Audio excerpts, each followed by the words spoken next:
Hello there. Nexperia acquired a semiconductor fab in Newport in 2021.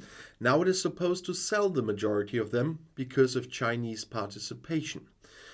This story sounds almost too absurd to be true. As I said, in 2021, the Dutch company Nexperia took over 86% of the Newport wafer fab, changing from a minority owner with a 14% stake to the sole owner.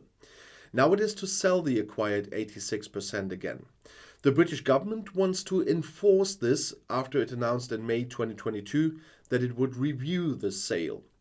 Nexperia, once part of the semiconductor manufacturer NXP, is owned by a Chinese consortium called Wingtech. The British government sees this as a potential risk to national security. In fact, Wingtech is partially state-owned and aims to make China less dependent on chip imports. Although the Newport wafer fab is the largest in the UK, it uses old 180 nanometer technology and has relatively low production capacity of 32,000 inch wafers per month. The decisive factor for the British government's decision may have been that Nexperia manufactures field effect transistors with gallium nitride substrates. Export checks under the Wassenaar Agreement are already in place for substrates.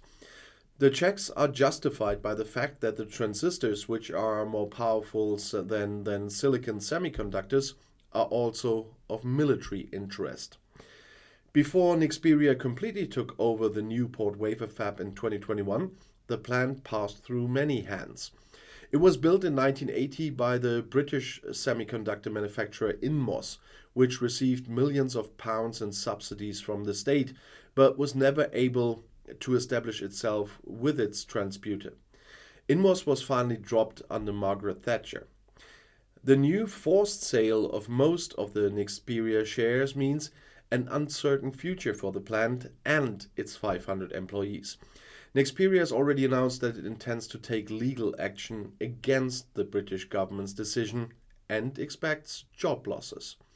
And if you're also interested what I had to say right after the judgment on Scottish independence, have a look on my Insta, TikTok, etc. I published a video there yesterday right after the decision. And I'll see you in my next video. I'll be back.